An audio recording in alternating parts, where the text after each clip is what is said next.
Donc, rebonjour. On continue la session d'hier, la session 5, sur le travail social, les associations nationales. Vous êtes la bienvenue. J'aimerais commencer avec les présentations. Donc, si vous pouvez donner votre nom, votre pays et l'institution que vous représentez. Bom dia a todos. Chamo-me Filomeno Teodorico Barbosa, da Guiné-Bissau, vice-presidente da Associação Guinense dos Assistentes Sociais. Bonjour tout le monde, je me nomme Adaman Koulibaly, président de l'Association malienne des travailleurs sociaux. Good morning to you all. I am Alhaji Mb Mustafa, the National President of the Nigeria Association of Social Workers. Bonjour tout le monde, je suis Géroa Wandinou, le président de l'Association nationale des assistants sociaux du Bénin. My name is Augustina Obana. I'm the Vice President of the Association of Social Workers in the Gambia. Good morning, bonjour. My name is Hugh Salmon. Je m'appelle Hugh Salmon. Je suis le directeur de Global Social Service Workforce Alliance. Enchanté.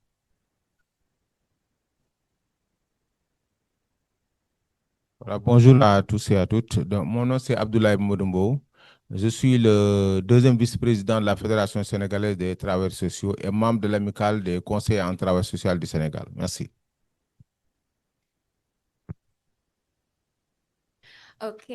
Et on va commencer la session avec une présentation de notre collègue de Nigeria, Justin. Il va prendre 5 minutes pour nous parler d'une institution qui est en train d'être créée au Nigeria. Merci. Et puis, on va lancer dans les discussions avec le panel.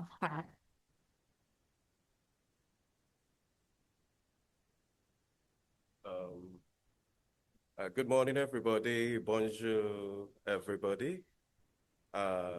Just as she already introduced me, I'm Justin Obiagu from Nigeria. And I am here to give a brief of a project which Nigeria holds so dear to its heart. Over the years, getting an office within the Nigerian context has been quite challenging.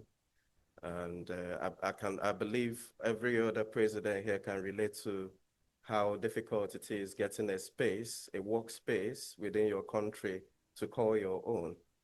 However, I would like everyone to give a round of applause for Nigeria before I proceed. Please give a quick one.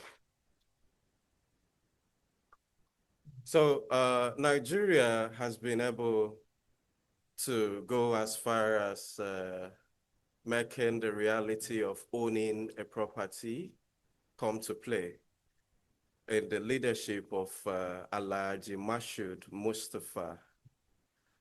It's been quite challenging. However, we have made massive progress so far.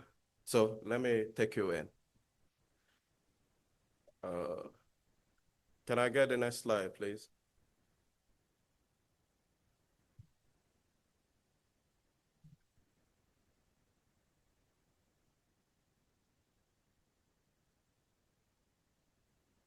Okay. The project is meant to have a national, it's meant to be a property of national and global interest, because we've made a lot of research in terms of knowing if every other country has such a space, but Nigeria decided to go as far as possible to make it come to play. We've been able to make massive progress thus far. I would have wanted the slide on so you have a brief, and then my time is counting. So who do we hold accountable to this now? Is everything okay? Because it's very important. No, I can't do anything. So you have to extend my time, you know?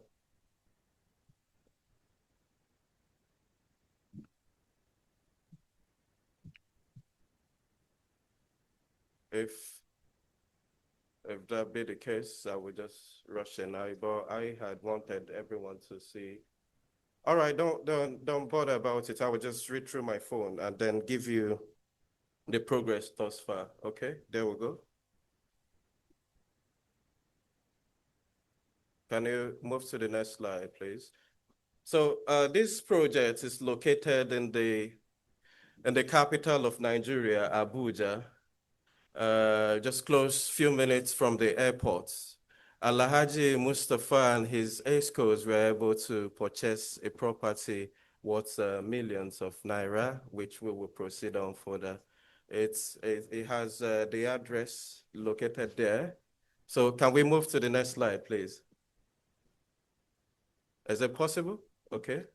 They said every great institution is built not just with bricks and mortar, but with a bold vision, unwavering leadership, and collective commitment. The National Secretariat project represents a permanent home for NASO and the social work profession in Nigeria, a symbol of institutional strength, national unity, and a professional identity, a center for research, training, advocacy, and policy engagement. It's also a legacy project for generations of social workers to come.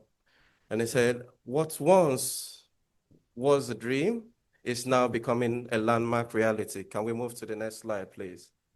So, ladies and gentlemen, I present to you a pictorial view of what this project should be like on completion. You have a hall, and then you have offices, and then we believe we should advance it further to even have extensive hotel accommodation setup. Can you move to the next slide? Okay, it works now. Why this project matters. Professional dignity, establishing a central modern secretariat for NASO, stronger voice, a hub for national and international engagements, capacity building, equipped spaces for trainings, conferences, and advocacy, inspiration, a visible monument to 5 decades of social work excellence in Nigeria, sustainability, a structure that will outlive our leadership, serving generations ahead. Oh, goodness. Okay. Project overview. Type, 2-story administrative and multi-purpose hall complex. That's the structure of the property. Total estimated cost, 259,786,399.19 kobo. That's in Naira. Funding members, contributions, donations, and strategic partnership. Features a conference hall and a secretariat office, resource and training center, library and ICT hub, meeting rooms, and multi-purpose hall. Oh, goodness, why do I? Okay, this is the total cost of the project. And I had it estimated at, I just gave the price overview. I think this should total the amount of $100 and something thousand. I tried giving I think I sent in the wrong, it was about, give me a moment.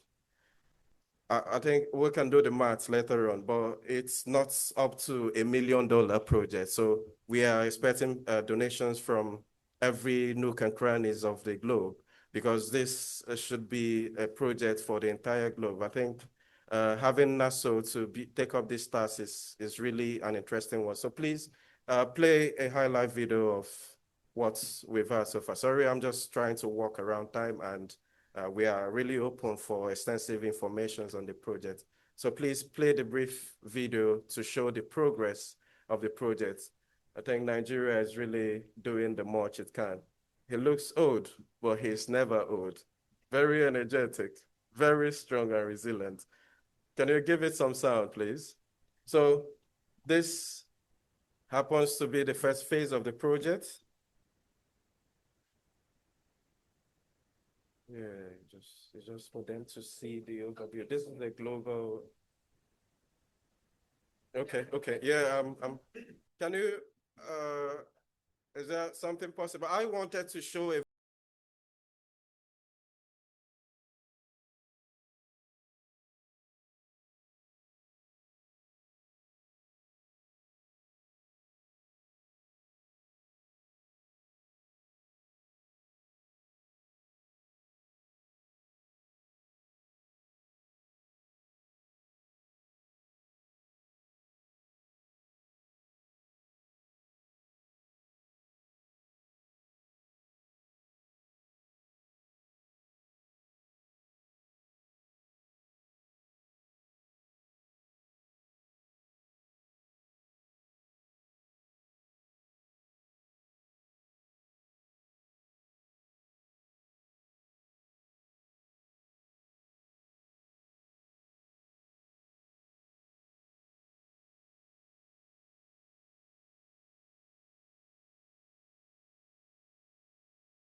Oui, Géraud Arondine du Bénin. Alors, est-ce qu'on a d'objectifs de postes à pourvoir de façon précise? Il faut dire que les objectifs sont liés à la politique de l'État, puisque c'est l'État qui emploie le plus les travailleurs sociaux, généralement appelés les assistants sociaux au Bénin. Et l'État couvre toutes les communes, en fait, du Bénin sont couvertes. Et parfois, selon la densité, on peut avoir 2 à 3 centres par commune. Et dans les centres, on a au moins 2, 3 collègues par centre. Et l'État béninois a fait une réorganisation donc des centres, ce qu'on appelait avant les centres de promotion sociale, qui sont malheureusement devenus des guichets uniques de protection sociale, avec une diversité de profils qui interviendront, parce que la réforme est mise en place depuis l'année dernière. Et donc, les GUPS, donc les centres de promotion sociale, sont devenus ou deviennent désormais des GUPS. D'une 80aine, on est passé à 120, donc un maillage territorial qui est très intéressant. Seulement, le profil des assistants sociaux, donc des travailleurs sociaux, sera noyé dans une diversité de profils, bon, plus ou moins proches, hein. Il y aura des psychologues, il y aura des spécialistes de la microfinance, il y aura d'autres services. Et donc, il faut au moins 15 à 20 personnes par GUPS. C'est-à-dire, minimum, c'est 15, au plus, c'est 20, et donc, majoritairement des travailleurs sociaux. Donc, cet objectif à court et à moyen terme sera atteint. Les assistants sociaux sont en cours de recrutement aujourd'hui, actuellement. Quarantaine qui sont recrutés et 120 seront recrutés l'année prochaine. Donc, on trouve que l'inconvénient, c'est que le nouveau centre oriente beaucoup vers la protection sociale et la diversité de l'offre du service social. Mais en même temps, c'est aussi une opportunité pour nous, pour avoir les collègues qui sont sortis de formation et qui ne sont pas recrutés, d'être recrutés. Et deuxième problématique, c'est que l'État béninois se concentre beaucoup sur la protection de l'enfant et a lancé récemment le service social de rue. Et donc, formation continue pour ceux qui sont déjà sortis et renforcement de compétences et changement un peu. Je travaille justement avec l'école pour l'évolution de l'offre de formation pour introduire des modules liés au travail social de rue. Voilà ce que je peux dire sur les objectifs liés au Bénin. OK, merci. Et on a un autre collègue qui aimerait prendre la parole. Ok, merci beaucoup. Adama Koulibaly du Mali. Bon, moi, je pense quand même qu'au niveau du Mali, le Mali est un peu vaste, avec plus de 815 communes. Et les travailleurs sociaux sont pratiquement dans toutes ces communes et autres. Mais vous verrez qu'il n'y a que deux personnes dans ces communes ou 5 personnes dans les régions, 5 à 6 personnes. Et sur une population de 37 000 ou 50 000 personnes dans une région, 5 personnes ne peuvent vraiment pas s'occuper de cette population. Ça, c'est une des difficultés. Euh, Encore le recrutement, même si c'est une politique nationale, c'est l'État qui décide de recruter. Cette année, par exemple, ils ont lancé le recrutement, mais c'est 16 personnes. 16 personnes. Voilà, 16 personnes qu'ils vont recruter. Et dans ces 16 personnes encore, ils n'ont pas, ils ont dit que c'est pas seulement les travailleurs sociaux, c'est les psychologues, les sociologues, les anthropologues, et encore qui peuvent concourir avec les travailleurs sociaux. C'est quelque chose vraiment peut-être que nous dénonçons et que nous pensons que les travailleurs sociaux c'est un corps spécifique et ce n'est pas à mélanger avec d'autres corps. Et l'autre problème encore, c'est l'administration pénitentiaire du Mali. C'est que vous verrez, il y a plus d'une cinquantaine de prisons sur le territoire national, mais il y a au moins une vingtaine de prisons qui sont couvertes par les travailleurs sociaux.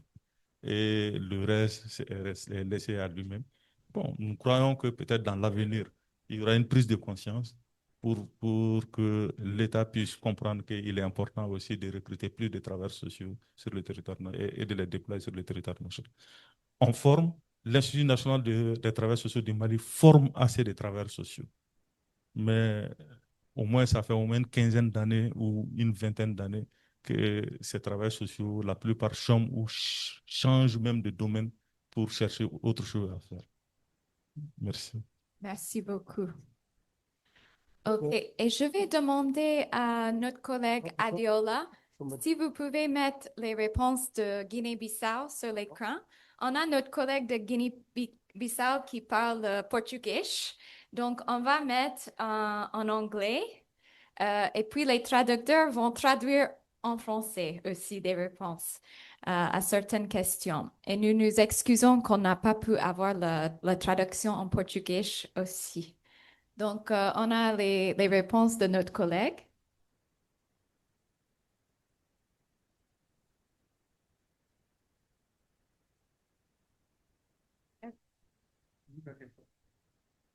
On est sur la deuxième question. Oui. Donc, sur la deuxième question, on a les réponses de notre collègue.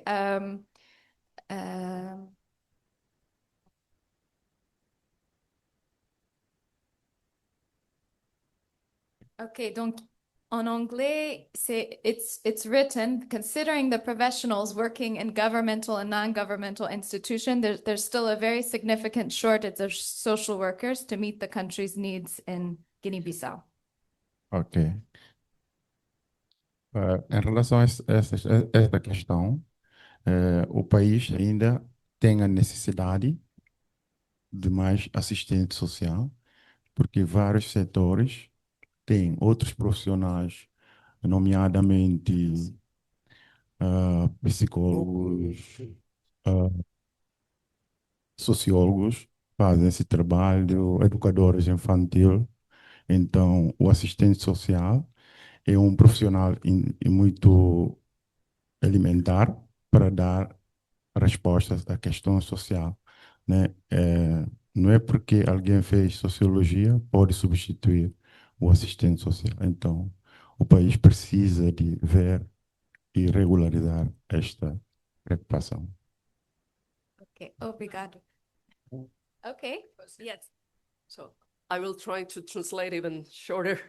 So he was saying that they have a lot of workers that are not recognized as social workers. So they have a lot of sociologists, for example, that are working as social workers. And there's a problem on how we recognize the social workers. And we have social workers that get the post. Thank you. Existe assistente social suficiente, mas não estão contratados para fazer esse trabalho nas organizações não governamentais, no Estado. No setor de saúde é onde tem mais assistente social.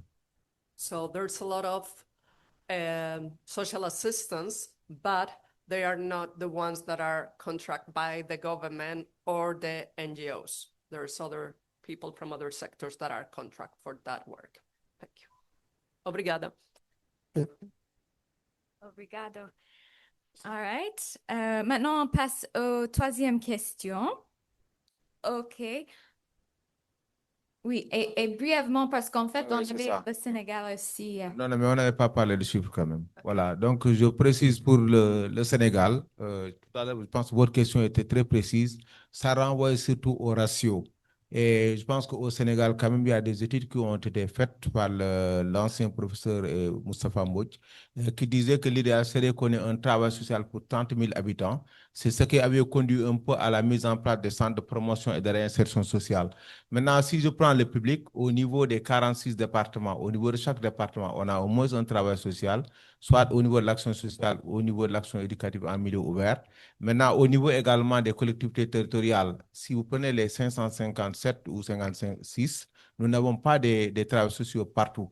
Ça veut dire que l'idéal serait qu'on ait dans chaque commune au moins un centre de promotion, mais nous ne l'avons pas. Pour vous montrer que c'est insuffisant, certains sont dans le public et la plupart, comme ils ne sont pas recrutés, ils sont obligés d'aller dans le privé ou dans les organisations non gouvernementales. Voilà, merci. Merci beaucoup. OK. Ah, Gambia. Merci. All right. Okay, my name is Augustina Obana, the Vice President of the Association of Social Workers in the Gambia. In the Gambia, we have about 3 schools that are training social workers. The training started in 2007, and in every year, they graduate at least not less than 100 students from 2007. And the challenge we are having is lack of employment.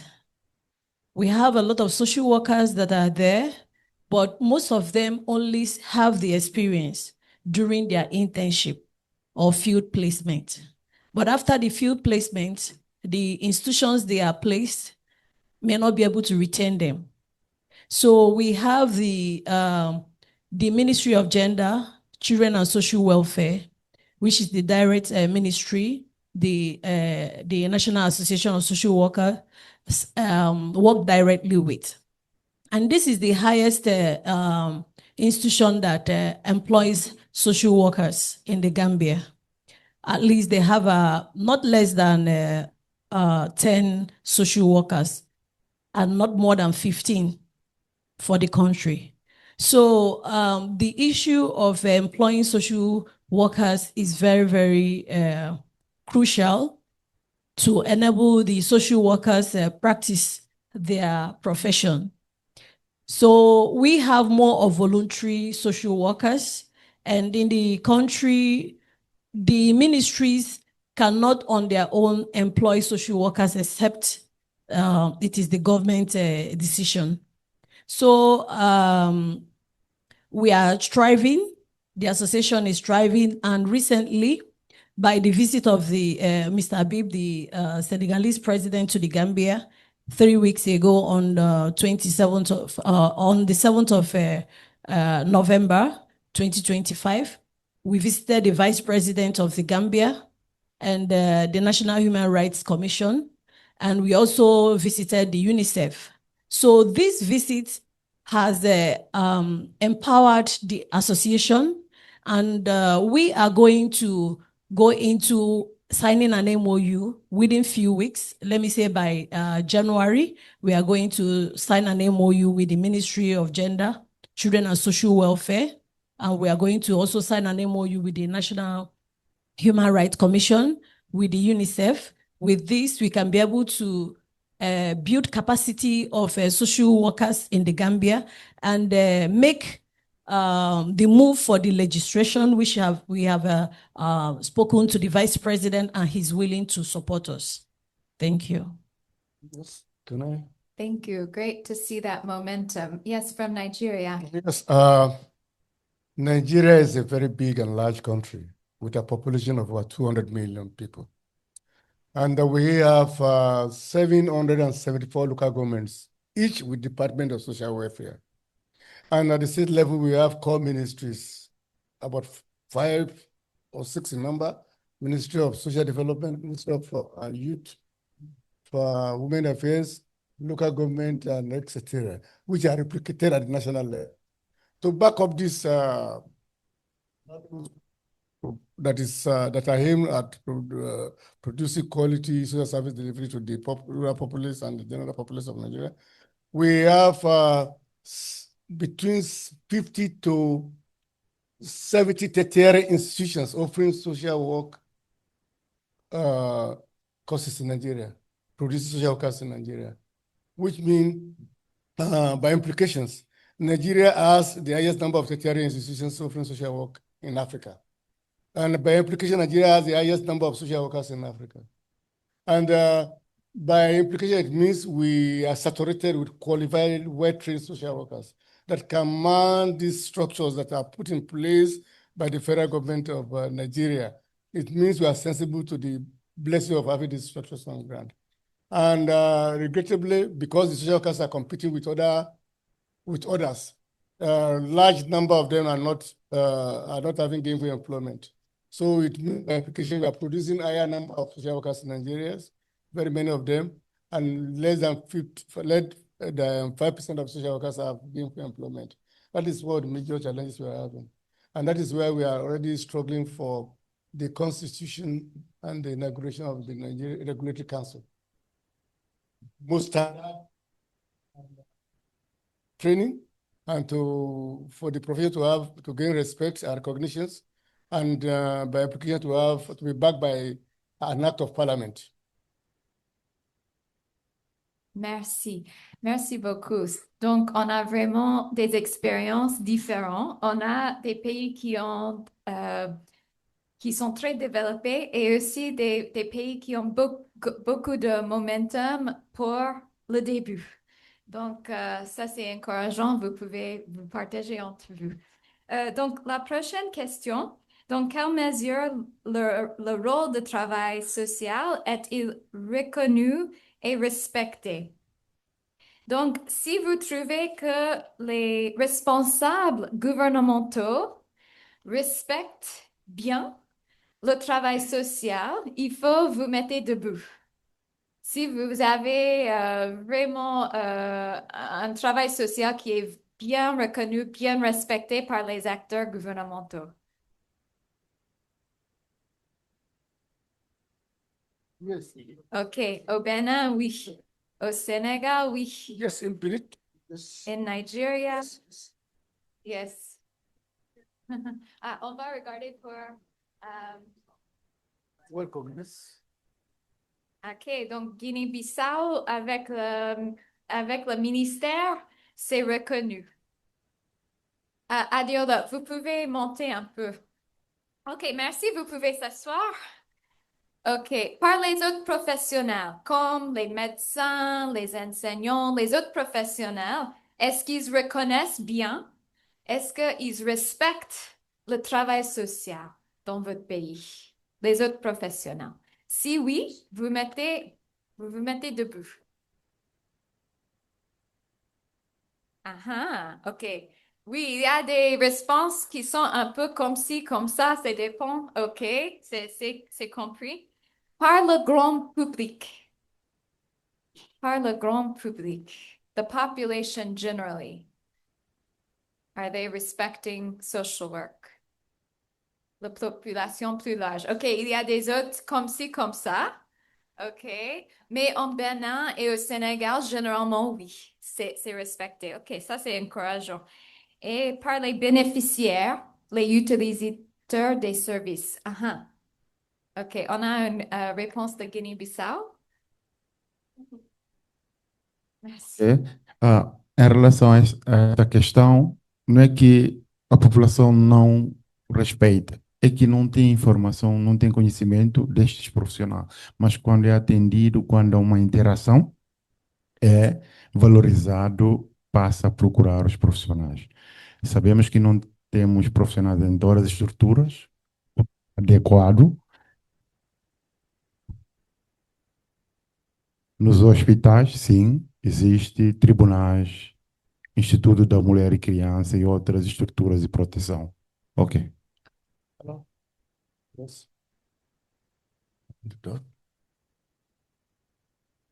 So in some of the institutions, they are not respected and they don't know even about the social workers, but when there's an interaction, there's a positive response. So for example, they are not in all the structures, in all the institutions, but they are in hospitals and they're recognized, and also in other institutions for the protection of children, mainly. OK, the dernière réponse, et puis on va passer au prochain. Last response, and then we move to the next. Yes. When it comes to respect and recognition by the general public, social workers in Nigeria, respect and recognitions are relative.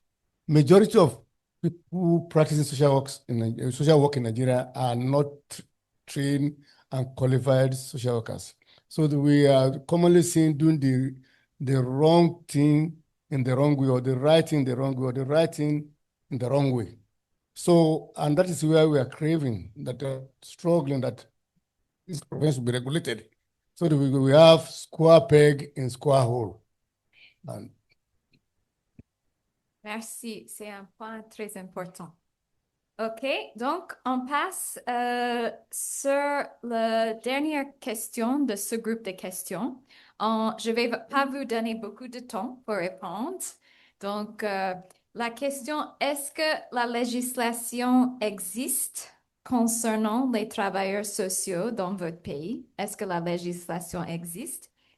Et est-ce que les travailleurs sociaux sont définis, agréés ou accrédités légalement? Donc, je ne vais pas vous donner beaucoup de temps, juste 1 minute, pour qu'on peut passer sur cette question et puis on va dans un autre groupe de questions. Donc, on peut commencer ici. Voilà, pour le cas du Sénégal, c'est vrai que nous avons des professionnels qui sont formés et d'autres qui sont un peu dans l'informel, qui Habib qualifié de braconniers du social. Mais depuis un certain temps, avec l'appui de l'UNICEF du gouvernement du Sénégal, il y a un processus qui est enclenché pour mettre en place un code d'éthique et de déontologie, mais également un ordre des travailleurs sociaux, et un consultant avait été commis pour ça. Il a fait le tour des structures associatives et un comité de pilotage mis en place, un comité technique restreint. Et je pense que nous sommes à bout. Il va rester tout simplement à faire le plaidoyer au niveau de l'État du Sénégal pour qu'on adopte, et non seulement le code, mais également l'ordre. Et comme ça va nous permettre d'avoir un droit de regard sur d'abord les travailleurs sociaux et sur ce qui se fait également dans le secteur. Mais en termes de reconnaissance également, dès l'instant que vous êtes formé, il y a déjà l'éthique et la déontologie qui conditionnent toutes les actions que vous menez au niveau de vos structures de responsabilité. Donc, les principes et les fondamentaux qui sont reconnus par la fédération, c'est exactement ça qui nous anime dans tout ce que nous faisons dans nos activités. Voilà pour le cas du Sénégal. Donc, sous peu, nous aurons notre code et également notre ordre des travailleurs sociaux. Merci. Merci beaucoup. Adiola, si vous pouvez monter encore. Merci. Na Guiné-Bissau, não existe uma legislação específica de assistência social nas suas intervenções. Isso é devido à instabilidade política e governamental, que os nossos esforços não conseguimos realizar o que pretendemos, né? A única legislação que orientamos é a legislação da República, a própria Constituição da República da Guiné-Bissau. Em relação à formação, o país temos só a formação o nível de graduação. Nós não temos curso técnico institucional, é só graduação.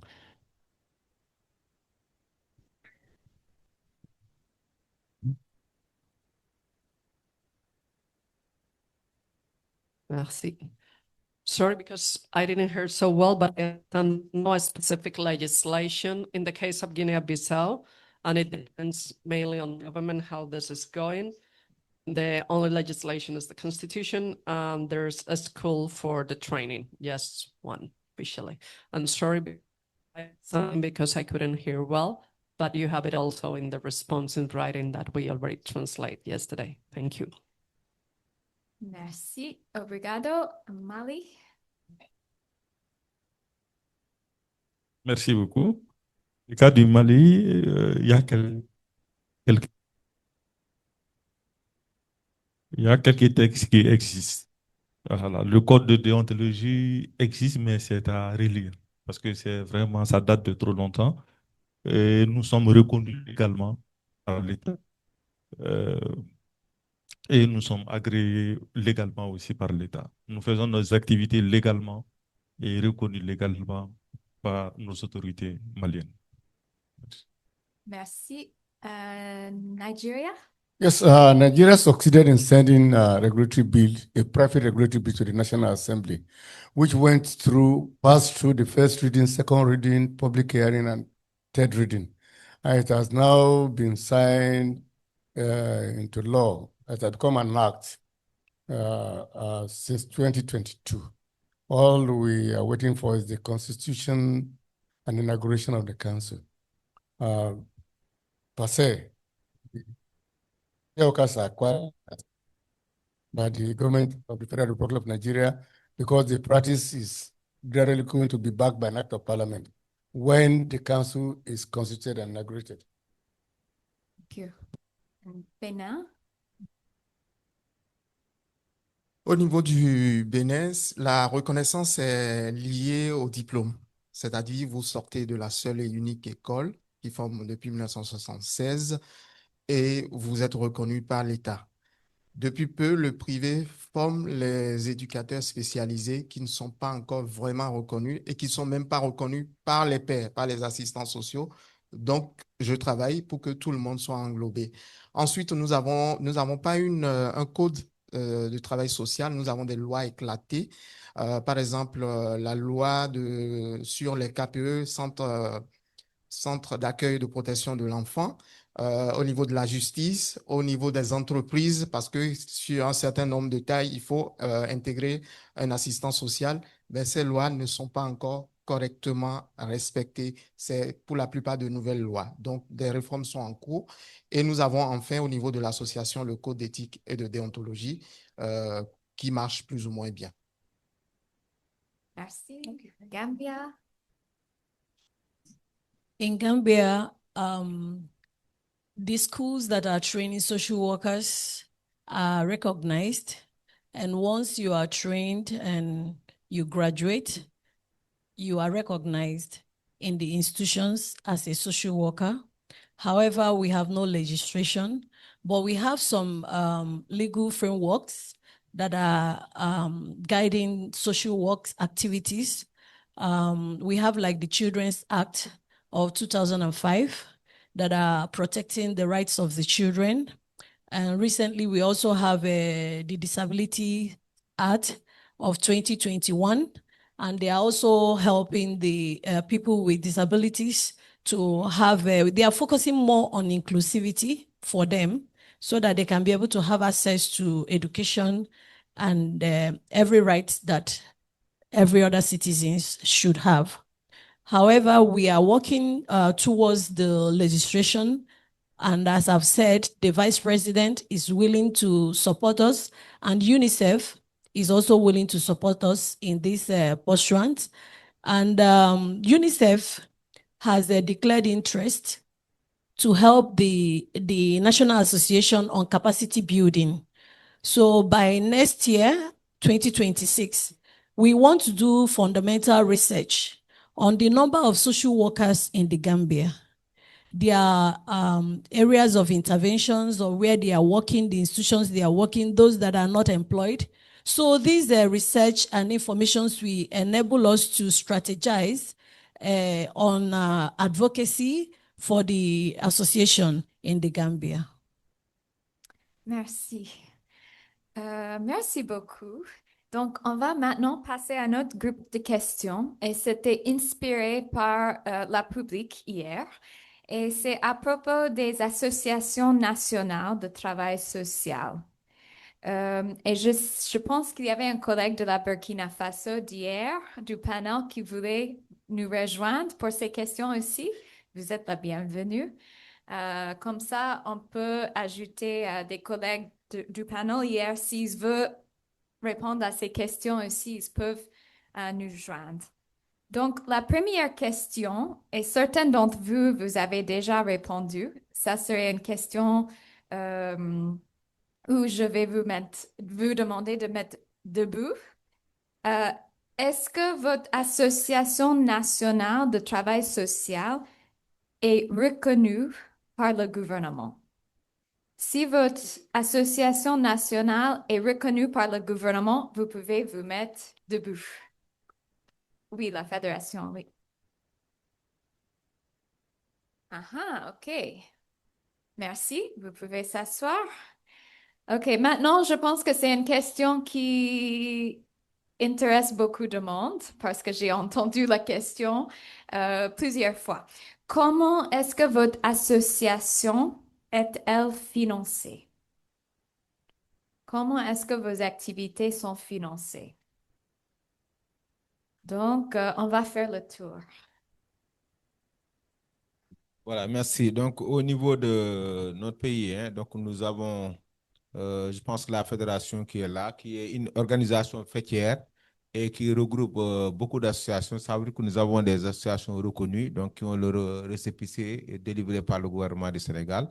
Maintenant, il y a d'autres associations également qui sont créées par affinité ou bien par promotion qui ne sont pas encore formalisées. Mais tout compte fait, dans chaque association, il y a un système de fonctionnement sur la base des cotisations, sur la base également d'activités. Mais il faut reconnaître quand même que souvent, c'est très difficile de recouvrer les cotisations, honnêtement. Soit c'est des cotisations mensuelles ou c'est des cotisations annuelles. Si je prends une de nos associations, on peut avoir plus de 50 personnes, mais à peine que 8 cotisent quand même chaque année ou chaque mois. Donc ça aussi, c'est des difficultés.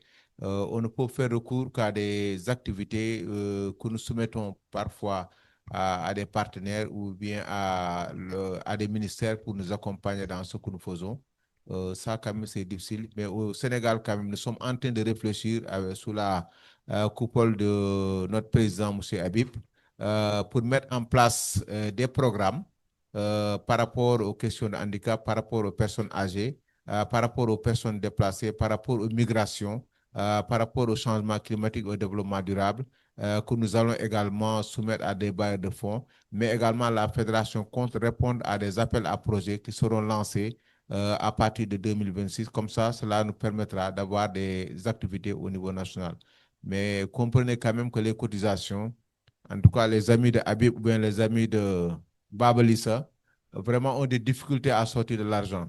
Franchement, parfois même quand on organise une activité, je peux juste donner un exemple. Il est arrivé qu'on organise une conférence de presse, que les journalistes soient plus nombreux que les travailleurs sociaux. Vous imaginez un peu. Donc, c'est juste pour vous donner une idée. Donc, mais quand même, la volonté est là. C'est peut-être, je ne sais pas. En tout cas, nous sommes en train de réfléchir pour voir est-ce qu'il ne faut pas donner des cotisations annuelles globalement, comme ça, parce qu'à la fin du mois, il y a des gens qui oublient. À commencer quand même par moi-même. Parfois même, j'oublie même que j'ai cotisé et j'étais membre de l'amicale des conseils en travail social. J'étais même surpris quand on faisait le bilan que je n'avais même pas acheté ma carte. Alors que je peux le faire. Honnêtement, je ne sais pas si c'est une négligence. Donc, c'est des choses quand même à corriger au niveau national. Mais la volonté quand même et l'engagement est là. Merci. Merci beaucoup. Guiné-Bissau? Ok. A nossa organização, nós temos muita dificuldade financeira.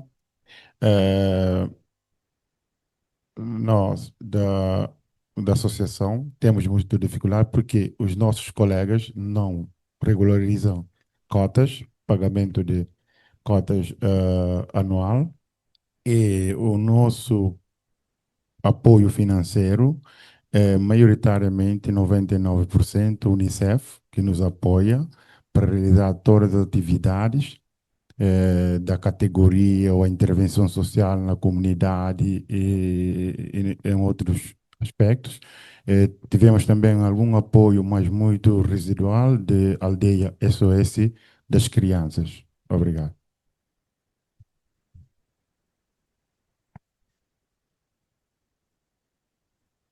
Merci.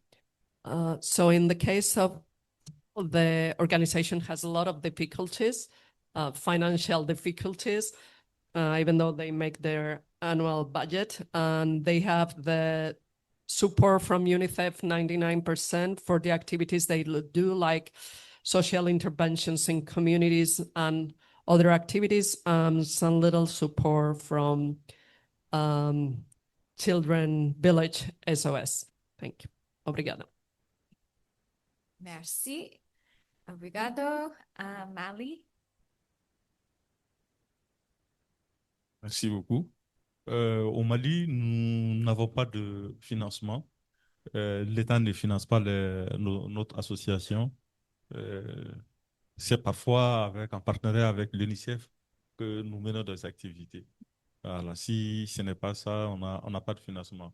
Et au sein de l'association, comme mon prédécesseur vient de le dire, c'est parfois des dons, et c'est des dons et des cotisations et autres. Et pour avoir ces cotisations, c'est parfois très difficile. En organisant des activités de sensibilisation ou autres, c'est parfois le bureau qui met la main dans sa poche pour mener des activités et autres. Sinon, si ce n'est pas ça, on n'a pas de financement officiel ni d'une structure nationale ou d'une ONG. Merci. Yes, the Nigeria Association of Social Workers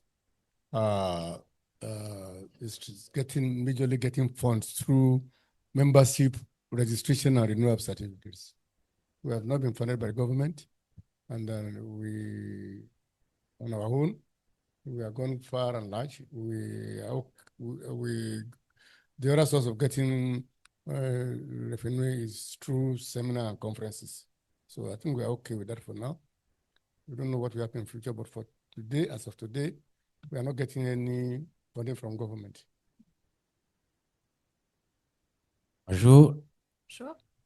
Et au Burkina Faso, l'ANAPES, l'Association nationale des professionnels de l'éducation spécialisée, fonctionne sur fonds propres. Et donc, elle n'a pas de financement externe. Et l'association fait son programme triennal et assorti de plans d'action annuels. Et comment est-ce qu'on finance? C'est sur la base de nos cotisations annuelles.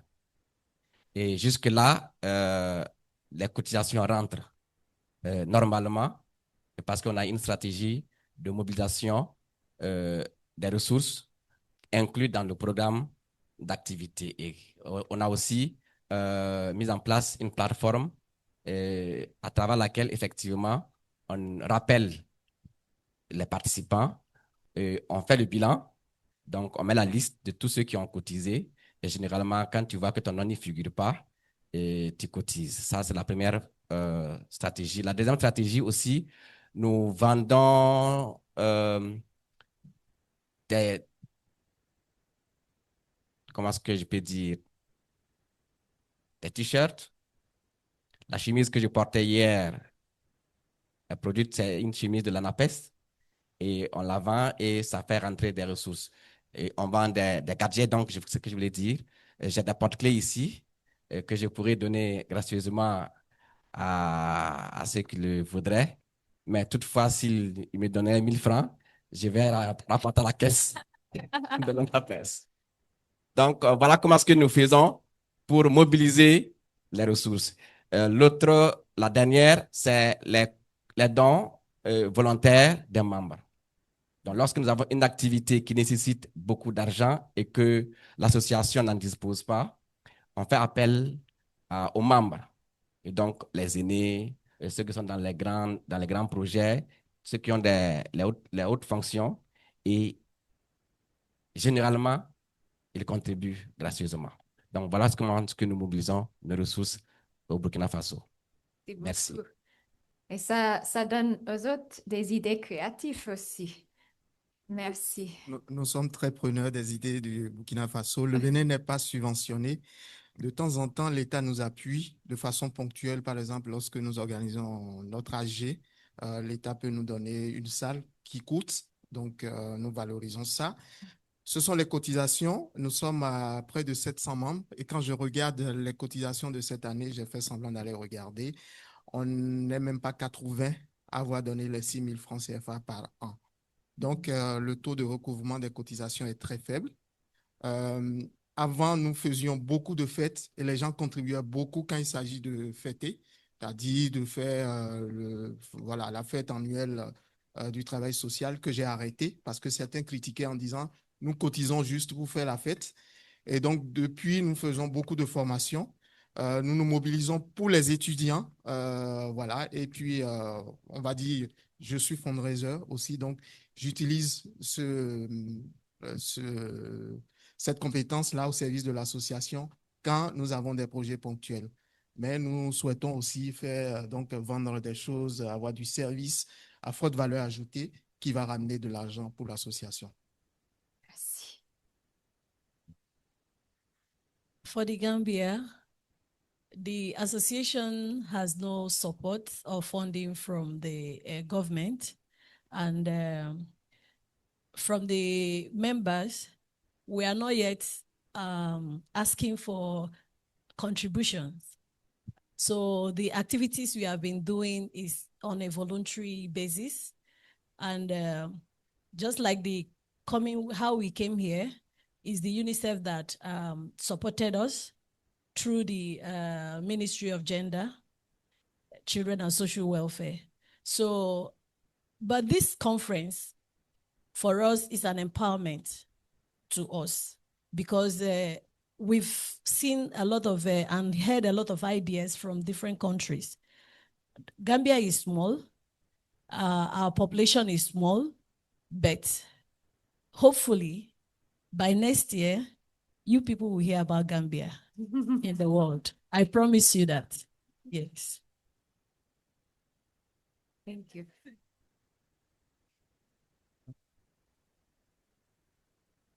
Bonjour à tous. Moi, je réponds au nom de Aïchatou Abdou et je viens du Niger. Et je suis membre de l'Association nationale des assistants sociaux au niveau du pays. Donc, notre association a une reconnaissance officielle et à travers la délivrance d'un arrêté par le ministère en charge de l'Intérieur qui a la tutelle des différentes ONG et associations au niveau du pays. Et aussi, l'association a élaboré un ordre des assistants sociaux qui est en cours d'adoption au niveau du gouvernement. Et ensuite, par rapport aux activités, nous menons nos activités avec le soutien et l'accompagnement de notre ministère des tutelles et aussi avec l'appui financier et technique des partenaires, dont l'UNICEF, que je salue au passage, car c'est grâce à l'UNICEF que nous sommes ici. Donc, je salue au passage l'accompagnement technique et financier de l'UNICEF. Inch'Allah, comme défi, nous avons le renforcement des capacités et des membres en vie associative. En vie associative. Oui, oui. Nous avons aussi la mobilisation des ressources internes qui est un peu timide, car les cotisations ne sont pas exhaustives au niveau des différents membres. Et nous avons aussi en perspective la mise en place des différents démembrements de notre association au niveau des régions du pays. Merci beaucoup. Merci beaucoup.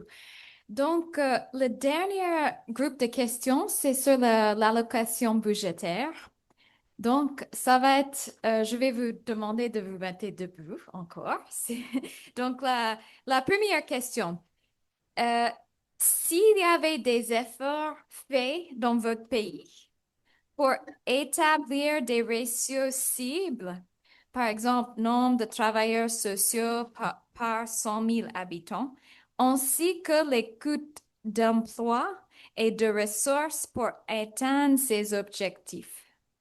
Donc, si vous avez des ratios cibles, ainsi que les coûts d'emploi et de ressources pour atteindre ces objectifs, vous vous mettez debout, s'il vous plaît.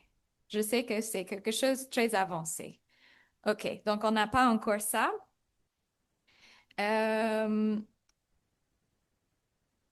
qu'il y a des pays qui ont l'expérience dans la préparation des notes budgétaires, des dossiers d'investissement, des plans budgétisés pour renforcer la main-d'œuvre des services sociaux? Si vous avez une de ces expériences, vous avez un dossier d'investissement, des plans budgétisés, des notes budgétaires qui visent à renforcer la main-d'œuvre des services sociaux, vous pouvez vous mettre debout. OK. Alors, on va profiter de présence de Hugh Salmon sur le panel qui va nous parler sur ces aspects d'allocation budgétaire. Ça peut vous inspirer. Et après cette dernière présentation, on va passer aux questions-réponses. Donc, le public aura l'occasion de poser des questions au panel. Donc, à Hugh.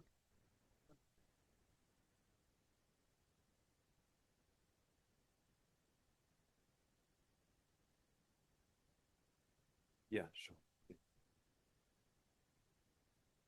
So thank you so much. It's great after I spoke on the first day, and since then we've heard so many examples of the progress you've been making in the areas outlined. And we heard them from the speakers today and also yesterday afternoon. So I just want to reflect a little bit further on some of those points, particularly about workforce planning. If you recall, oops, yeah.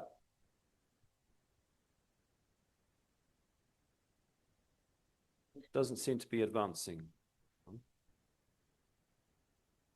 Okay.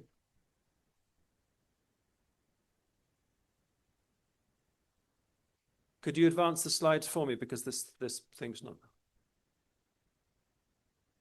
One more. Okay, so it's a bit small, but you can see on this slide the overall framework for strengthening the social service workforce that was developed in 2019 with UNICEF and my organization, the Global Social Service Workforce Alliance, has 3 pillars. What we've been just talking about largely falls under planning, which is working out the numbers that you need in which roles. No. Can you go back to what we were showing just now? The 3 circles.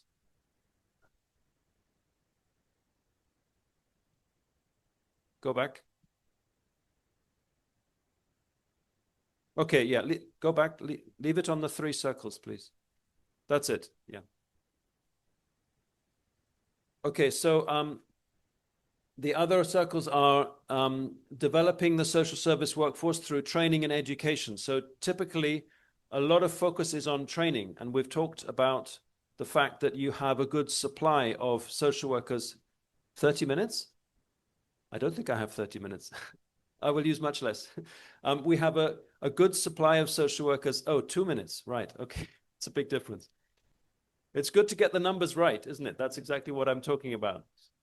So we have a good supply of social workers coming out of universities, but often they're not going into the right jobs, or there isn't demand for them in the right jobs. So it's about getting the supply matching the demand. And the supply is fine in terms of graduates coming out of universities, but do they have the right skills that's going to result in them being employed? So really the focus on planning is so important to making sure that the ministries and other bodies structure the services and work out where they need social workers at different levels. So the professional level, the graduates that we've been talking about, but also paraprofessionals who you can train more quickly through short courses and often themselves come from the local community because people graduating from universities in the cities frequently don't want to work in the remote rural communities. Whereas if we hire local people and give them short trainings, they can do what we call para-professional roles, which are auxiliary to the professional role, but also vital, just as community health workers and nurses are auxiliary and vital to complement doctors, as I was saying in the first day. And then community volunteers. Also, we need to take account of their contribution and assess where we have communities with a good number of volunteers and NGOs, then the professional workforce can be calculated on the basis of how well it complements the other non-formal workforce or the non-governmental workforce. So given my lack of time, I just want to emphasize this slide. So these are the points that are needed to try and work out what is your ratio to population. Now, it can either simply be how many per 100,000, so a slice of the population, 100,000 slice of your population, how many professional social workers would you need, or how many of different types would you need? Thank you. Or it could be just for one. So some countries have done it on the basis of one. So for one social worker or a specific job description, such as social welfare officer, how many people do they serve? What's the coverage? And I think it was mentioned that some countries have even distinguished between rural and urban areas. So they've said that in an urban area, one worker could cover 5,000 population, but in a rural area where the distances are so large, they could cover fewer, maybe 3,000 population, because they have to spend longer on their travel to their visits and to meet the communities. So those are the different sorts of numbers that we see. So there are a number of steps where you have to assess what you currently have in your workforce, what needs you're trying to address, and then you can identify the gaps and the extent to which you need to increase your numbers based on a ratio target. So we want to get, we currently have only one worker per 20,000 population. We want to have one worker that covers 5,000 population. Or to put it another way, we want to increase from having only 20 for a typical slice of 100,000 population. We want to increase that up to, say, 80 per 100,000. So that's what we mean by a target population. Okay, so I've got 3 minutes. Oh, it's going up. Sorry. Oh, okay, sorry. Okay, I thought it was going down. So as I said, that in terms of mapping, an important first step is to do a full mapping and assessment of the workforce. There is already a toolkit. So as well as the guidance on ratios and costing, which are available on our website, socialserviceworkforce.org, we also have French translation of those. So there's a guidance on the ratios and guidance on costing. They're available at socialserviceworkforce.org.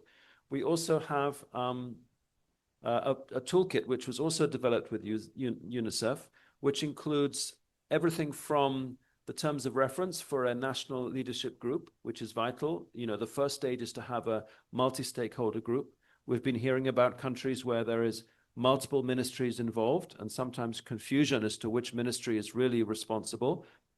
So you need to get them all together in one room and agree on your process, the definition of the social service workforce you'll use, and then agree on how you will assess the workforce. So we have terms of reference that you could adapt for how to set up that kind of national leadership group to make sure it's fully inclusive, and then can make decisions that everybody will support once you've done that assessment and set targets. I would urge you to have a look at our toolkit. It's not perfect, but it can be adapted to every different country. And by all means, reach out to me. You can get my contact details and we can discuss how you would adapt it, what kind of online surveys you would use, what kind of key informant interviews and focus group discussions you could use to analyze the strength and the gaps in your current workforce. Okay, so obviously we need to mention, I mentioned this before, that the demand may vary from different districts depending on the complexities and needs of the different districts. So we really need to be responsive to that. Some countries, they say, we need one professional social welfare officer in every district, and we need 5 para-social workers in every district, which is crazy when the districts could vary so enormously in population, in geography, in social and economic needs. So let's be responsive to our population rather than trying to have, one size fits all, one fixed structure for every district, because districts do vary so much. And as was mentioned before, let's factor in the number of supervisors that you require. So let's have a multi-level workforce, because the level of population is also multi-level, that the needs of the population are also multi-level. Let's have basic workers, let's have more specialized workers, and let's make sure we also have managers and supervisors and researchers too. So I'm just going to briefly talk about costs in the time remaining, because I believe that quite a few people are having questions about costing. So it's quite a technical subject. I recognize that there may not be people from Ministry of Finance in the room today, but you do need to sit down with your Ministries of Finance, Ministry of Planning, Ministry of Local Government, or Civil Service, because without them, you're never going to increase the budget allocation for social services. In order to do costing, you have to have clear data. So we're doing work in a country at the moment where the idea was to calculate the current costs. Despite repeated attempts to get the data from the different ministries, we have failed. The ministries are either saying we do not have the data, or we are not willing to release the data. So if you don't have the data, or you're not willing to release the data to experts working on this, you'll never know what currently you're spending on social services, what currently you're spending on the workforce, and therefore from what platform you want to increase your allocation and make sure your allocation is more targeted. So availability of data is a big issue. You need to make sure that there is appetite. So you need to make sure that if you propose an increase, that there is receptiveness to that increase. So you might say, for example, that we have only 1 in every 10 children who are currently abused or suffering violence in our district. Only 1 in every 10 receives a response from a social worker. So you might then go to the Ministry of Finance and say, so it's obvious we need to increase the workforce by 10, because currently only 1/10 of children get the service they need. If you go to the Ministry of Finance and say, let's increase the workforce by 10, they will laugh in your face, because the schools don't go and say, can you increase our budget 10 times? The hospitals don't go and say, can you increase our budgets 10 times? They say, let's have 10% increase. Let's have 15% increase.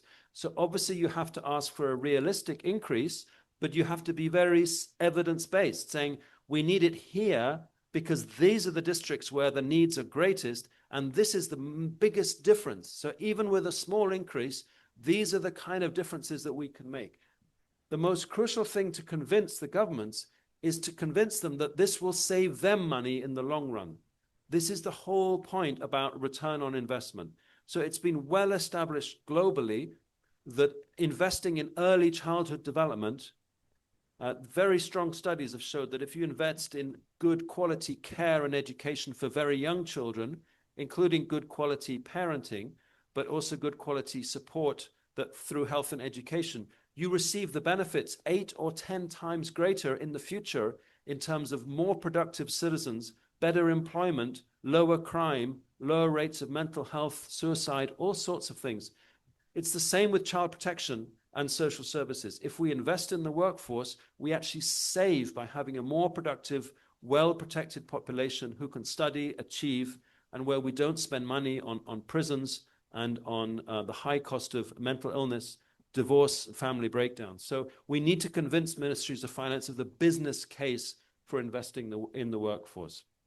But we also need to recognize all the different complexities involved. I do realize that often you have decentralized budgets. A huge country like Nigeria, maybe many of the decisions are taken at the state level. So, you might have to actually be making decisions at multiple different levels.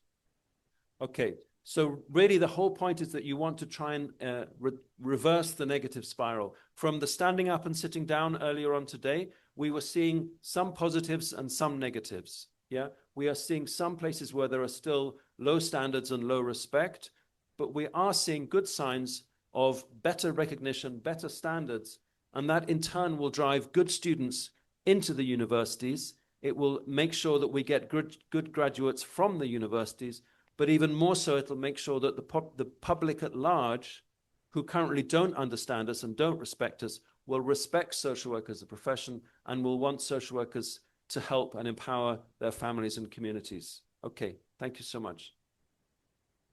Yes.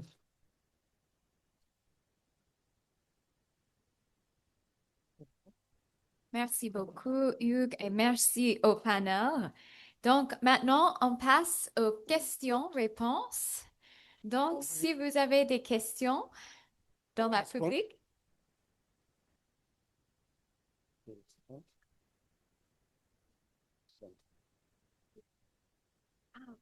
OK, pardon, on va... Bonjour. Permettez-moi d'introduire le directeur de la promotion et de la protection des groupes vulnérables, Monsieur Souleymane Dia.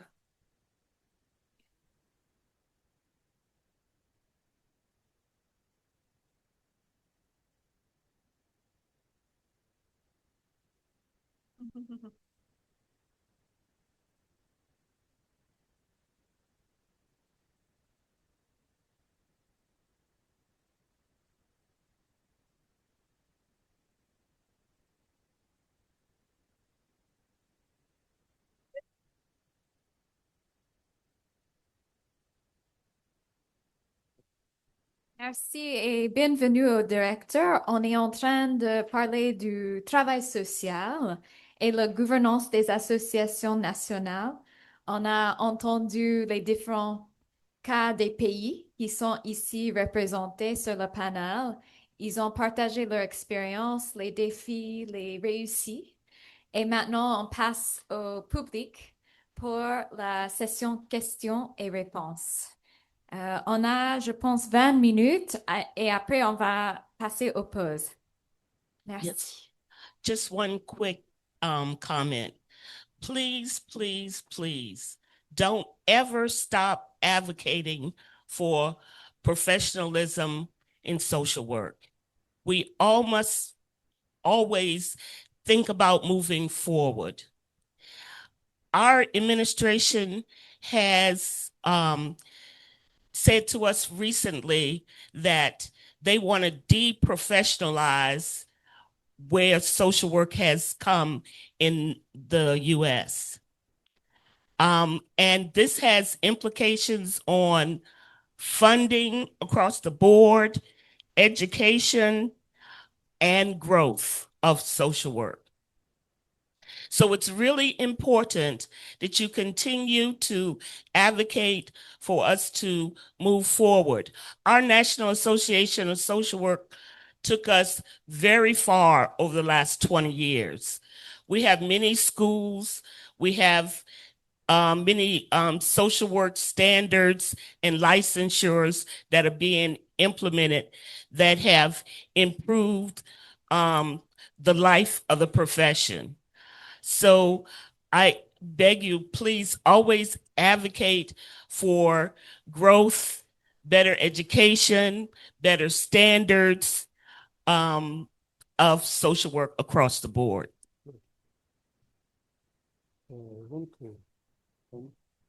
Thank you.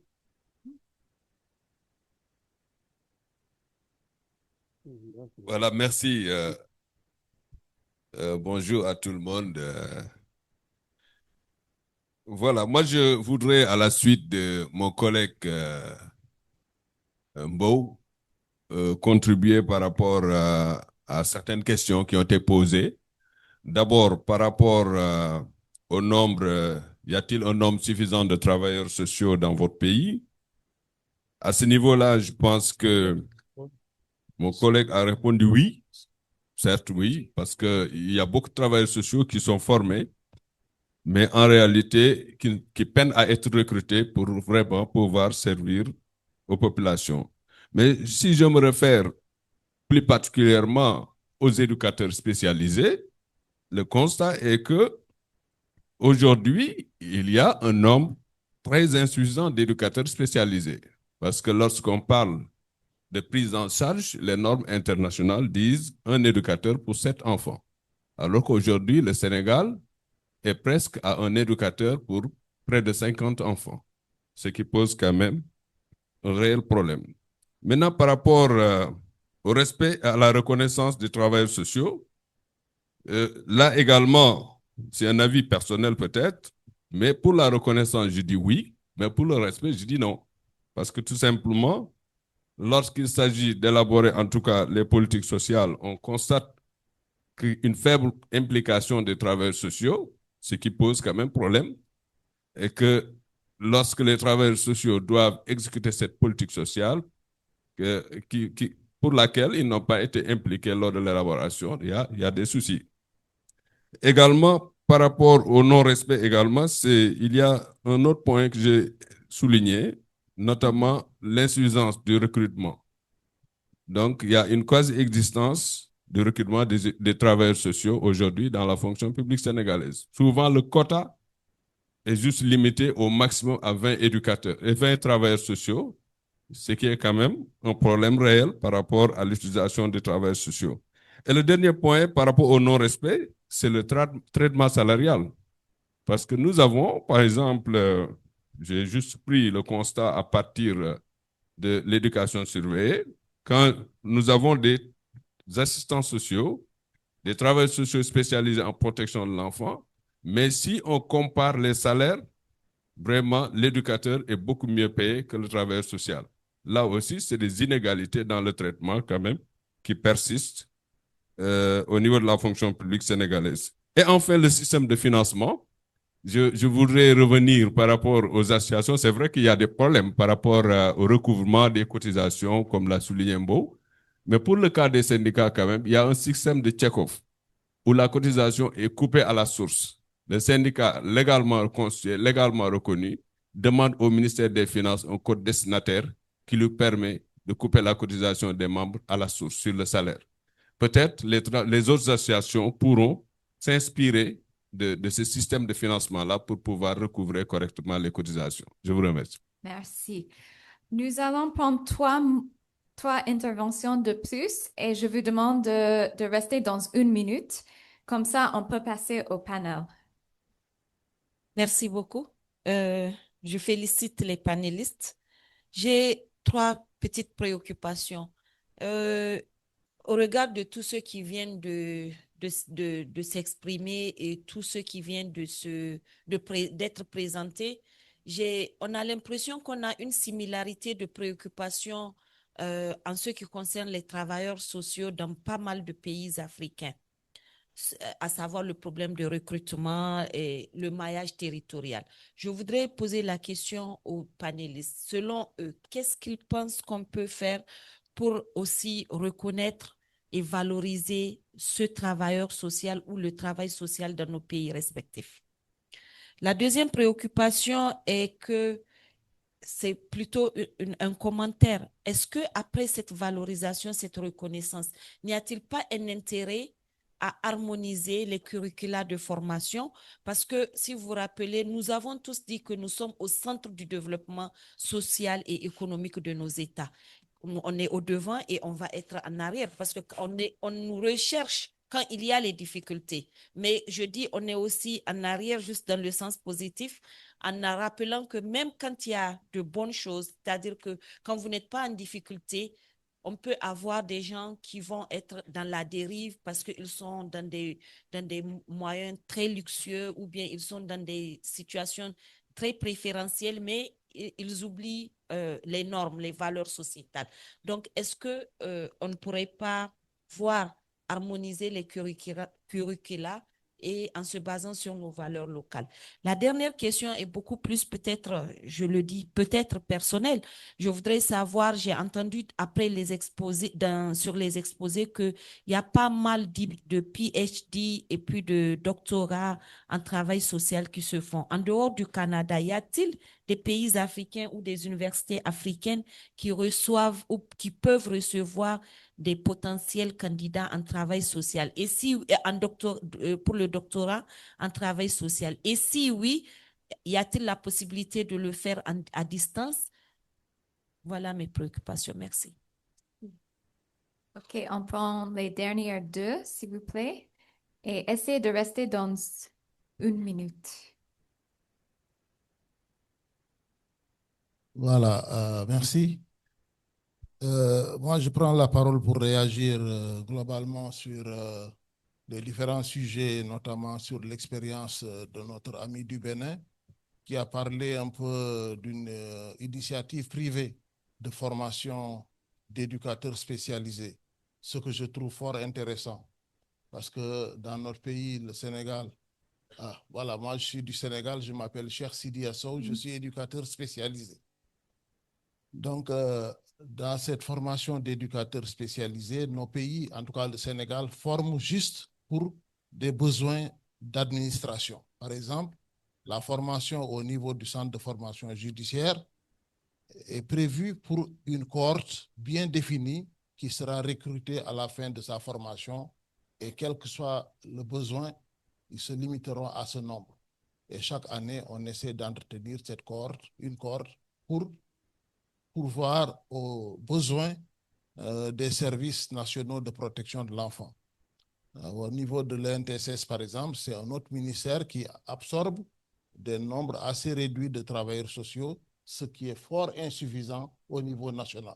Parce qu'il y a beaucoup de structures qui accompagnent des personnes en situation de vulnérabilité et qui sont obligées d'employer ce que mon ami Habib a appelé les braconniers, c'est-à-dire des gens formés sur le tas et qui ne sont pas du tout au niveau de formation requis pour encadrer des personnes en situation de vulnérabilité.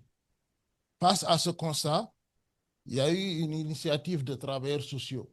Je pensais que c'était assez particulier, mais quand j'entends qu'au Bénin, il y a des initiatives privées, au Sénégal aussi, il y a eu une initiative assez particulière de formation d'éducateurs spécialisés.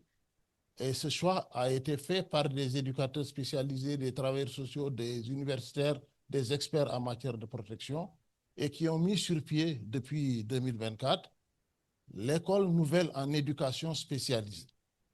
Donc, c'est une initiative privée qui forme pour la formation d'éducateurs spécialisés, baccalauréat plus 3 années, et puis moniteur éducateur, c'est-à-dire le brevet de collège, le BFM, plus 3 années de formation.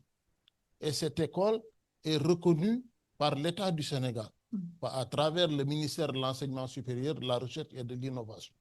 Ce qui est une très bonne chose parce qu'il y a une large frange de la population qui a besoin d'un encadrement et qui ne peut pas bénéficier des éléments formés par l'État du Sénégal. Merci Il faudrait que d'autres s'en occupent. Voilà un peu l'expérience que je voulais vous partager. Et je trouve qu'au niveau du Bénin, ce n'est pas à un groupe de reconnaître un autre groupe, mais c'est à l'État d'assurer tout cela.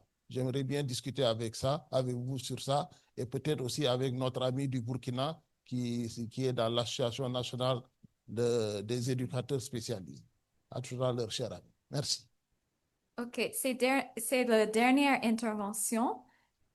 Et il nous reste 9 minutes pour le panel de répondre. Donc, merci d'être brève. Merci. J'avais 2 préoccupations, mais l'une a été déjà ramassée par rapport au curricula. Alors, la deuxième, nous avons constaté depuis hier, il y a beaucoup de défis à relever. Certes, il y a aussi des avancées significatives, mais moi, à mon niveau, le constat que je fais, parmi tous les métiers qui existent ou tous les professionnels qui existent, ils ont quand même des résolutions qu'ils prennent au niveau régional et au niveau mondial. Si cela s'est passé aussi sur nous, moi, je pense que nous allons avancer. Pourquoi je dis ça? Parce que si on voit, par exemple, par rapport à nos amis qui sont médecins, pour traiter le paludisme, c'est la même formule de monde jusqu'au niveau local. Et pourquoi chez nous, on ne peut pas avoir des choses comme ça qui s'harmonisent? Déjà, avec cette conférence, vraiment, je loue l'initiative. Et si vous voyez, la majorité de gens qui sont venus ici, financés par l'UNICEF, et nos gouvernements sont où? Donc, il faut qu'il y ait vraiment cette appropriation politique pour que nous puissions vraiment être valorisés partout devant n'importe quel métier. Mais aussi, il y a d'autres qui se prennent en charge, qui par rapport à leur travail, par rapport à leur rendement, ils sont déjà capables de se prendre en charge. Donc, voilà un peu ce que nous voulons, que ça soit harmonisé partout et des rencontres pareilles, que ça soit vraiment continu et encouragé. Aujourd'hui, c'est le Sénégal qui a organisé et demain, peut-être, ça sera nous qui sommes de la RDC et de l'autre côté. Donc, c'est ce que nous voulons pour que nous puissions voir comment est-ce que les uns et les autres participent à l'accompagnement des personnes vulnérables de leur pays. Voilà un peu ce que je voulais. Merci beaucoup. Donc, maintenant, on va passer au panel. Pour ceux qui aimeraient répondre, je vois qu'il y a déjà pas mal de mains qui aimeraient répondre, mais j'aimerais demander d'abord au directeur, est-ce que vous voulez répondre à certaines questions d'abord? Et puis, on passe au panel. OK.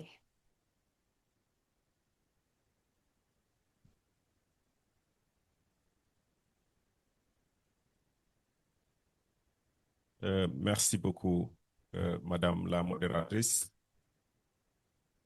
Je vais me présenter d'abord, comme ça a été dit tout à l'heure. Mon nom est M. Souleymane Dia. Je suis conseiller en travail social et je suis actuellement le directeur de la promotion et de la protection des groupes vulnérables, une direction technique de la Direction générale de l'action sociale qui se trouve au niveau du ministère de la Famille, de l'Action sociale et des Solidarités.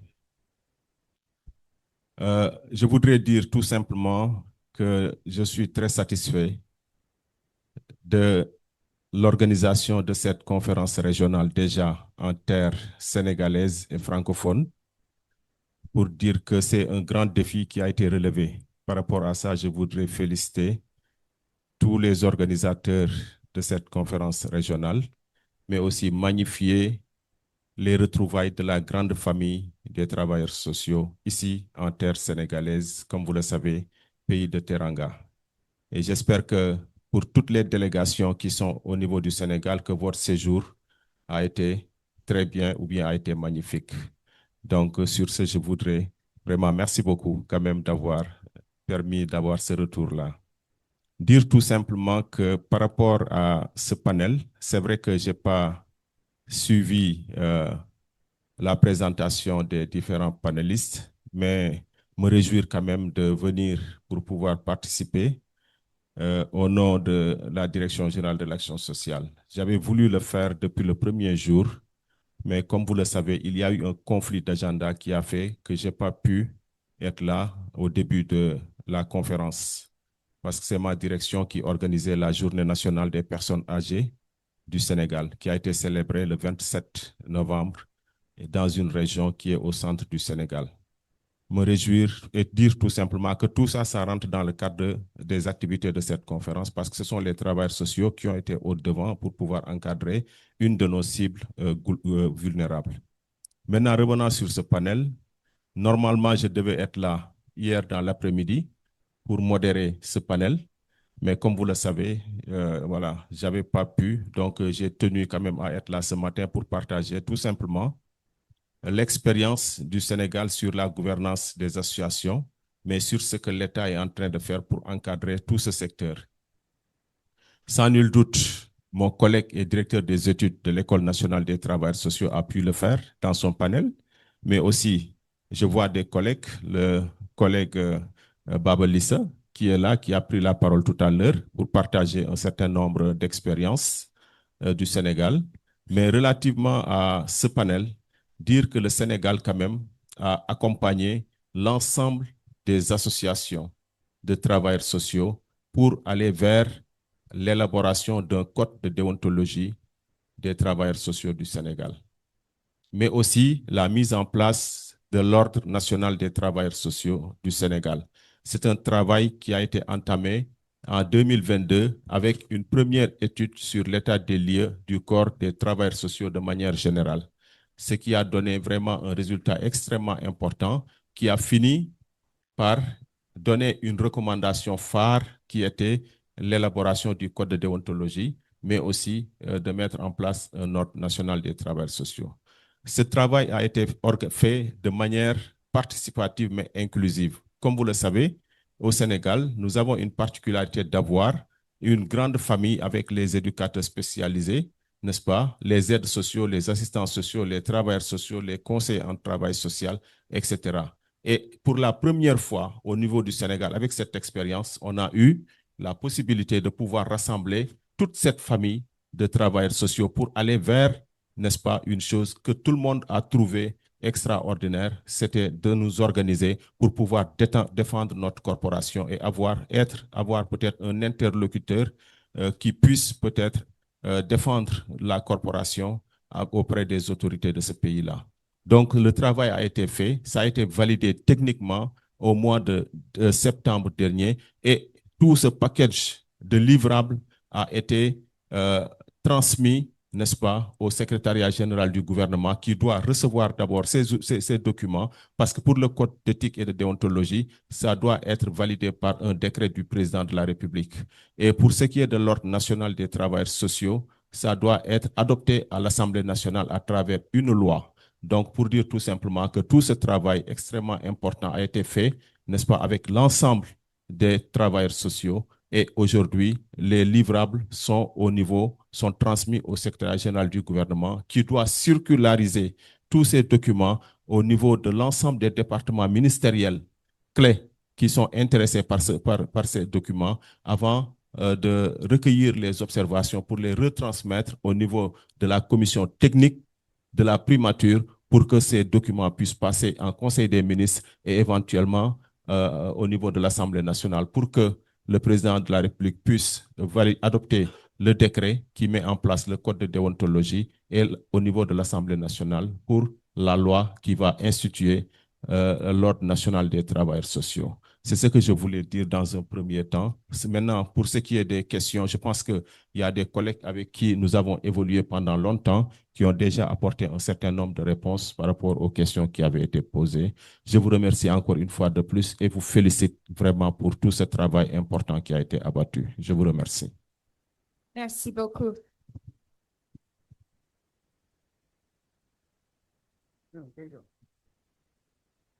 Yeah. 1 minute, okay, quickly. Yes, I would like to appreciate the quality presentation of Mr. Salmon on social services workforce. He spoke from the point of knowledge, point of experience, and point of humanity. Nobody is against the concept of social services workforce, but we are always been saying, no matter the good intention, the grant should always be well prepared. Using Nigeria as a case study, I mentioned earlier on that we have between 50 to 70 tertiary institutions producing qualified social workers. And in the last 10 years, we have backlog of unemployed social workers in the labor market and the world of work. And hijacking the concept of social service workforce may mean creating an opportunity for cheap labor, whereby we'll be solving one problem and be creating another. And so the international organization responsible for this social service workforce must not be operating from the point of strength and putting up to the point of weaknesses. There must be an affinity for us to come together, reason, rationalize, and appeal for caution. So this is this is a message from my own country. Why I'm saying categorically nobody's against the concept of social service workforce, but no matter the intention, the grant should be adequately well prepared. And people are hiding, the workforce is hiding under child protections. Leaving the adult protection there. If the children do not die young, they will grow old. And social workers are mothers to their parents, their mothers to their fathers to their parents too. So you cannot then try to rob Peter for Paul. Where we are taking cognizance of the child protection, and this is the concept of social work, we have other issues on the ground. And we don't want this concept to jeopardize the interest of our qualified social workers who have spent years in universities and not having gainful employment. And again, taking cognizance of the fact that Nigeria has 704 local government with Department of Social Welfare and Education that can take care of this concept of improve on this concept of social workforce. So I think there's need for us to be on the round table conference rather than operating, imposing it on us. That will not be fair. It just say, okay, we are going to do it. You can do what you want to do. That is not concept of social welfare. No, it is not concept of social welfare. There must be dialogue. There must be dialogue. Thank you. We have from Mali, and from Benin, and then Gambia. Okay, all right. Let's really do 1 minute because we're gonna get into the closing if we don't move quickly. Ouais. Yes, please. Merci beaucoup. Moi, par rapport à la question pour comment valoriser le travail social, je crois que personne ne peut valoriser le travail social si ce n'est pas les travailleurs sociaux eux-mêmes. Et dans chaque pays, c'est les associations eux-mêmes qui se valorisent, qui organisent des activités et qui partent à la rencontre des institutions, des gouvernants, du gouvernement ou des ministres. Mais s'asseoir dans son local et dire qu'il faut me valoriser, il faut me donner du temps, il faut me respecter, je crois que personne n'aura cette valorisation et autres. Il faudra que les travailleurs sociaux prennent conscience que personne ne viendra leur donner cette gloire. C'est eux-mêmes qui se donneront cette gloire et en travaillant pour ça. Par rapport à l'harmonisation des interventions. Ok, peut-être on va arrêter avec un parce qu'ils viennent de me dire que le Pause Café est là depuis longtemps et on s'inquiète pour le reste du programme. Donc, je m'excuse. Donc, chaque panéliste, si vous pouvez faire un point. Ok, donc. Merci. Et je m'excuse pour vous presser comme ça, oui. Ok. Allez-y. Bon, j'avais 3 points en un. On ne peut pas harmoniser les curricula de formation sans passer au système LMD. Il faut passer au système LMD. Comme ça, nous avons des bases claires pour harmoniser. Et il ne faut pas avoir peur, il ne faut pas attendre de faire PhD en travail social. Nous avons tous, vous allez voir la diversité des sujets de mémoire en fonction, ça peut être en psychologie, ça peut être en communication sociale. Et donc, s'il y a des gens qui veulent faire le PhD en communication sociale et en marketing social, moi, je peux les prendre au niveau du Bénin, au niveau de ma formation doctorale. Donc, j'ai des doctorants du Niger, par exemple, j'en ai 2. J'ai un du Bénin. Donc, c'est possible. Donc, n'attendons pas forcément d'aller faire. Et la dernière chose, pour valoriser le travail, il faut compter sur la jeunesse. Le ministère se plaint souvent des anciens qui sont fatigués, qui ne se renouvellent pas, qui ne font plus de formation continue. Les jeunes, ils sont sur les réseaux sociaux, ils sont dynamiques. Et moi, je mise au niveau de mon association sur la jeunesse. C'est pour ça que j'encourage beaucoup les jeunes professionnels à continuer les études, à travailler. Merci. Merci. Okay, I want to address the question of the lady that talked about how do we promote the social work activities. Now, I want to give you the sense of what we are going to do. Things are put down that the association is going to do when we go back. You can also utilize steps. Number 1, we are going to do a comprehensive on what we have. Do a comprehensive report. After that, we are going to go press conference. We are going to do a press conference, which will make the social work, the association, to be known in the country. We have done that visit and we've seen the impact it has created in the association that many people are trying to come back now. 3, we are going to advocate and promote social work in the country. You don't go out to let people know about people will not know the work, the impact you can create. So we have been saying it that many people do not know about social schools. They don't even know there is a profession called social work. Many people knew more of nurses. So we are going to Gambia. We are going to start promoting Gambia. Then we are going to harmonize our association. Our association has been somehow not all that effective, but we are going to strategize, we are going to harmonize, and this is the same thing that is happening in other countries, so you can adapt that same step. So we are going to visit some of the states that will also help us in promoting social work profession in the country.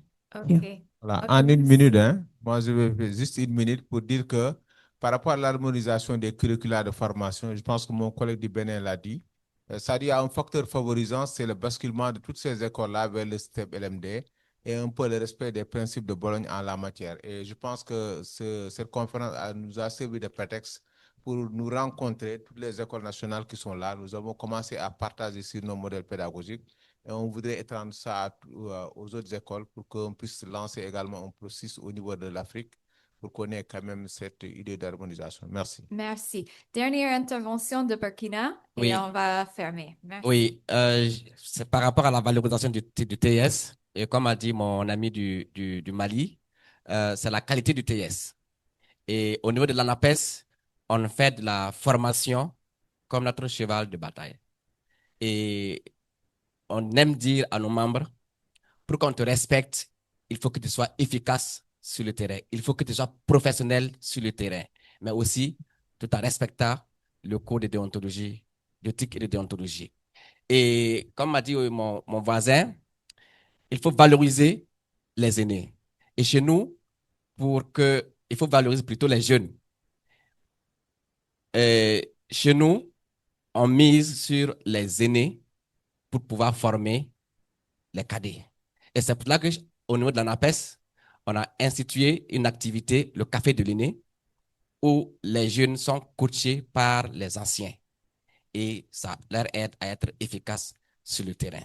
Donc, c'est une activité parmi tant d'autres. Merci. Merci beaucoup. Merci beaucoup au panel. C'était très riche. Beaucoup des expériences diverses. Je pense qu'on peut retenir l'importance de la professionnalisation du travail social et de la promotion du travail social. Donc, maintenant, on va passer à la pause et je vous demande d'être un peu rapide parce qu'on aimerait vraiment clôturer à temps. Je sais que certains d'entre vous, vous avez des programmes. Donc, merci beaucoup. C'est prêt.